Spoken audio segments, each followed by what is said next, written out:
믿습니다. 오늘도 우리에게 주시는 말씀 앞에서 주님 앞에 우리의 모든 짐 내어드릴 수 있는 이 밤 되길 진심으로 기도합니다. 제 어린 시절 기억 속에 일회용 사진기에 대한 기억이 남아 있습니다. 제가 초등학교 시절에 현장 학습을 가기 전에 아버지에게 쪼르르 달려가서 27컷 일회용 카메라를 챙겨서 미니어처 박물관을 찍었던 기억이 있는 것이죠. 그때부터 자연스럽게 보던 브랜드가 하나 있었는데 바로 이 사진의 코닥이라는 브랜드입니다.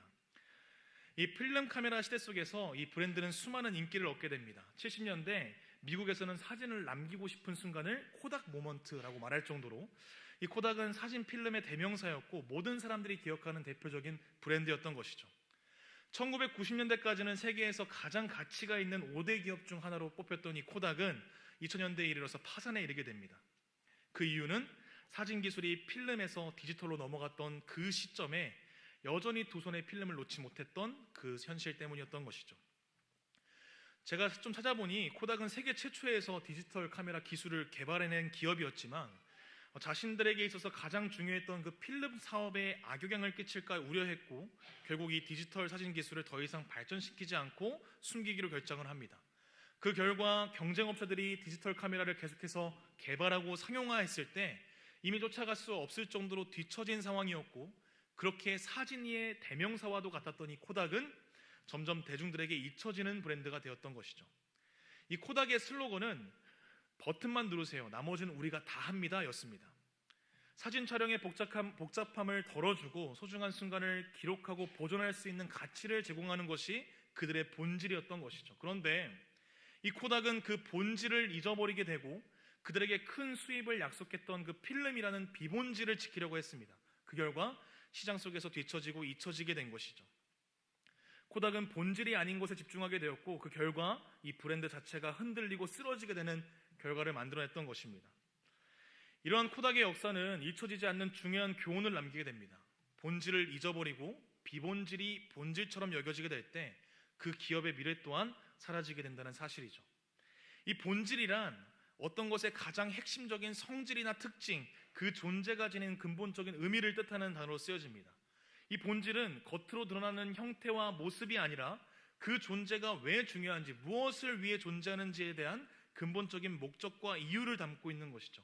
그래서 모든 것에 있어서 그 본질은 흔들려서는 안 된다는 것입니다.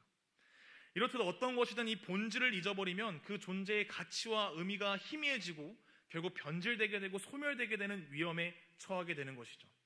본질을 잃어버린 교육은 지식을 나누기보다 점수와 경쟁만을 조장하고 순위만에 집착하게 만드는 것이고 본질을 잃어버린 인간관계는 겉으로만 친한 척할 뿐 남보다 못한 관계를 만들어낼 뿐인 것입니다. 그리고 본질을 잃어버린 신앙은 우리의 영혼을 병들게 하고 참된 평안과 기쁨을 누리게 하기보다는 늘 우리를 불안하게 하고 두렵게 만들며 영혼의 목마름 앞에 늘 허덕이게 만드는 것이죠. 우리가 살아가는 이 시대의 모습을 바라볼 때 본질이 흔들리고 비본질이 본질을 대체해 변질되어 가고 있는 이 모습들을 어렵지 않게 발견하게 됩니다. 그리고 이런 현실 속에서 우리는 스스로에게 이렇게 질문해 봐야 하는 것이죠. 이렇게 변질되어 가는 이 세상 속에서 우리의 신앙과 믿음은 그 순수성을 지키고 있습니까? 오늘 바울은 이 복음의 순수성이 변질되어 가는 그 갈라디아 교인들을 향해서 오늘 말씀을 전하고 있습니다. 그들을 향했던 이 바울의 질문은 날카로웠고요. 그들을 향했던 이 질문은 여전히 지금을 살아가는 우리들에게도 동일하게 적용되는 말씀입니다. 갈라디아 그 현실을 살아가던 성도들은 그들이 경험했던 복음의 놀라운 능력을 잊어버린 채 다른 종교와 별반 다르지 않은 그 열심의 늪에 빠져 살아가고 있던 것이죠. 그리고 그들의 삶 가운데 복음이 주는 자유는 사라졌고 복음이 줄 수 있는 참된 힘이 사라지게 된 것입니다. 그리고 그 자리에 전통과 법칙만이 저주처럼 남겨져 있던 것이죠. 바울은 오늘 본문의 말씀을 통해서 갈라디아 교회 성도들에게 그들이 본래 가지고 있던 그 복음의 능력이 회복되기를 바랬던 것 같습니다. 오늘 우리에게 주어진 이 하나님의 말씀을 통하여서 동일한 은혜와 참된 힘이 우리에게도 주어질 수 있길 바랍니다. 바울이 전했던 그 복음의 능력과 놀라움을 다시 한번 우리 마음속에 새기는 은혜가 있는 시간 되길 진심으로 기도합니다. 그리고 또한 이 복음의 능력으로 본질을 잊어버리고 변질되어가는 이 시대 속에서 여전히 그리고 굳건하게 성도로 살아가며 우리의 삶의 갈급함을 채우시는 그 하나님의 은혜로 살아냄을 누리면서 그리고 하나님 앞에 우리의 마음을 온전히 꺼내놓을 수 있는 기도의 자리가 되길 진심으로 소망합니다. 갈라디아서 3장은 바울의 질문으로 시작합니다. 우리 함께 갈라디아서 3장 1절의 말씀 함께 읽도록 하겠습니다. 시작. 어리석도다 갈라디아 사람들아, 예수 그리스도께서 십자가에 못 박히신 것이 너희 눈앞에 밝히 보이거늘 누가 너희를 꾀더냐. 아멘. 바울은 갈라디아서 2장까지 그가 받았던 복음의 능력과 그의 삶에 대해서 간증을 하며 나아갑니다. 지금까지 자신이 이끌려왔던 그 바울의 삶이 그 무엇보다 강력한 복음의 증거가 되고, 또한 이 편지 앞에선 갈라디아 성도에게 가장 큰 증거가 되는 것이었죠. 그런데 그 이후에 그 증거 앞에서 바울은 갈라디아 성도에게 묻고 있는 것입니다. 어리석은 갈라디아 사람들아, 누가 너희를 꾀더냐. 바울은 지금 그들의 시선을 흐려지게 하고 왜곡된 시선을 가지게 하는 그 꿰매 빠진 그들의 시각을 본질에 초점을 맞추는 것으로 다시 한번 깨끗하게 하고 명확하게 하기를 원합니다. 그 본질은 무엇입니까? 예수 그리스도께서 십자가에 못 박히신 것이 그들의 눈앞에 밝히 보여지고 있다는 것이었습니다. 갈라디아에 살아가며 이방인으로 어두움 속에 살아가던 그들이 하나님의 자녀로 예수 그리스도의 제자로 살아갈 수 있었던 이유는 단 한 가지였습니다. 그들에게 전해진 그 복음, 예수님께서 우리의 죄를 위하여 십자가에 달리신 그 사실을 들음으로 그들에게 주어졌던 것이죠. 그리고 그 들음으로 인해서 바울은 갈라디아 성도들의 눈에 밝히 보여졌다고 말을 합니다. 예수 그리스도의 죽음이라는 그 사건이 나를 위한 사건이 되고 나를 위한 죽음이 되고, 그 죽음과 부활로 인해 나의 삶 가운데 형용할 수 없는 변화가 생겼음을 다시 한번 기억하게 하는 것이죠. 오늘 바울은 거짓된 메시지에 흐려지고 왜곡된 마음 속에서 살아가고 있던 그들을 향해 다시 한번 이 복음의 본질을 전하고 있는 것입니다. 복음의 본질은 골고다 언덕 그 십자가 사건 앞에 어떻게 살아가야 하는 것이 아니라는 것입니다. 복음의 본질은 예수 그리스도가 우리의 죄를 위하여 십자가에서 구원을 이루셨다는 그 사실을 기억하는 것이죠. 알지도 못하고 알 수도 없는 우리를 위해서 하나님이신 예수님께서 자신을 바쳐 우리를 향한 사랑을 확증하심을 기억하는 것이 본질이라는 것입니다. 그러기에 우리가 믿는 그 복음은 우리의 행위와 결단과 변화를 부르짖는 운동구호가 아니라 예수 그리스도 그 보혈의 피가 우리의 신분을 변화시켰음을 전하는 선포이자 선언임을 기억해야 한다는 것이죠. 오늘 본문에 갈라디아 사람들을 성도로 변화시킨 것은 그들의 삶과 행위가 아니었습니다. 예수 그리스도께서 십자가에 못 박혀 돌아가신 것이 눈앞에 밝히 보여짐으로 그들은 성도로 살아갈 수 있었던 것이죠. 바울은 복음을 통해서 자신의 삶의 행위와 열심으로 살아왔던 자신의 이전의 삶을 버리고 믿음과 들음으로 살아갔음을 갈라디아서를 통해 고백합니다. 그리고 이는 갈라디아 성도들에게도 동일하게 적용된다 말을 하는 것이죠.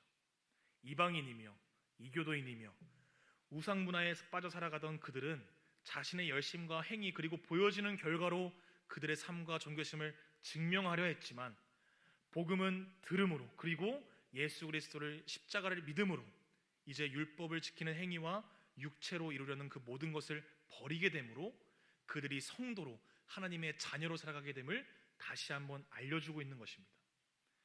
그런데 그들의 삶에 변질이 생겨나게 됩니다. 우리 함께 3절의 말씀 함께 읽도록 하겠습니다. 시작. 너희가 이같이 어리석으냐, 성령으로 시작하였다가 이제는 육체로 마치겠느냐. 아멘. 성령으로 시작했던 새로운 삶이었지만 다시 육체로 율법으로 증명해야 하는 그 삶으로 이들은 돌아가게 된 것이죠. 이 갈라디아 성도들이 본래 모습으로 돌아가게 됐던 이유는 단 한 가지였습니다. 눈앞에 밝히 보여진 그 예수 그리스도의 십자가가 거짓 교사들에 의해서 가려지게 되었기 때문인 것이죠. 그들은 복음을 듣고 믿음으로 새로운 삶을 시작하게 되었습니다. 그러나 변화된 삶을 유지시키는 일에 대해서는 여전히 육체의 일을 떠나지 못했던 것입니다. 갈라디아 성도들에게 거짓 교사들은 할례를 통해서 변화된 신분을 증명해야 한다고 말을 했고, 변화된 신분은 변화된 행위를 통해서 증명해야 한다고 말을 했던 것이죠. 수많은 율법의 족쇄를 메고 그 족쇄를 통하여서 우리에게 주어진 그 구원을 증명하며 살아가야 한다고 말했던 것입니다. 그렇게 본질을 잃어버리고 흐릿해진 시선은 결국 변질된 신앙을 낳게 되었던 것이죠. 그러기에 그들의 삶은 다시 본래의 모습으로 돌아가게 됩니다. 우리 본문 10절의 말씀 함께 읽도록 하겠습니다. 시작. 무릇 율법 행위에 속한 자들은 저주 아래에 있나니 기록된 바 누구든지 율법 책에 기록된 대로 모든 일을 항상 행하지 아니하는 자는 저주 아래에 있는 자라 하였음이라. 아멘. 이 말씀은 지금 바울이 신명기 27장 26절의 말씀을 인용하면서 이야기합니다. 율법 책에 기록된 대로 모든 일을 행하지 않으면 저주 아래에 살아간다고 말을 하는 것이죠. 이 말씀은 단순히 율법이 악하다고 말하는 것이 아닙니다. 율법은 하나님과 하나님 백성 사이에 맺었던 언약이었던 것이고, 출애굽했던 이스라엘 백성이 시내산 앞에 섰을 때 제단 앞에서 제사를 드리면서 이스라엘 백성과 또 하나님 제단 앞에 피를 뿌리며 말씀하신 하나님의 약속이었습니다. 그러나 구약의 역사를 통해서 증명된 사실이 한 가지 있다면, 인간은 하나님의 언약을 지킬 수 있는 능력이 없다는 것이죠. 율법으로 구원을 이루려고 했던 이스라엘의 삶은 여전히 그들을 저주 아래 살아가게 했고, 저주를 벗어나려 더 율법에 매달리며 몰두했던 삶은 예수님 시대의 바리새인과 서기관의 모습으로 하나님의 언약과 약속은 잊어버린 채 자신이 세운 법의 테두리 아래 판단하고 규정 지으며, 오히려 그 판단 속에서, 그 규정 속에서 초조해하고 자신의 의를 과시하고 그 기쁨과 구원의 증거를 찾으려 했던 삶으로 나타냈기 때문인 것입니다. 그렇게 애굽의 노예로 살아가던 이스라엘을 구원하시고 백성 삼으신 그 하나님의 사랑과 은혜가 사라지게 되고, 스스로 세운 법칙과 전통의 울타리 안에서 새로운 애굽 아래 살아가고 있던 그들을 바라보게 되는 것이죠. 이러한 저주를 끊어낼 수 있는 방법은 무엇인가요? 바울은 우리에게 그 해법을 제시하고 있습니다. 우리 13절의 말씀 함께 읽도록 하겠습니다. 시작. 그리스도께서 우리를 위하여 저주를 받은 바 되사 율법의 저주에서 우리를 속량하셨으니 기록된 바 나무에 달린 자마다 저주 아래 있는 자라 하였음이라. 아멘. 바울은 이 말씀을 통해서 우리에게 이렇게 말합니다. 예수님께서 우리를 대신해서 저주를 받으시고 우리를 구원으로 이끄셨다고 말을 하는 것이죠. 이 십자가의 형은 단순히 육체적으로 고통스러운 형벌이 아니었습니다. 23절 말씀에서 인용하고 있는 신명기 21장 22절에서 23절 말씀 제가 읽어드리겠습니다.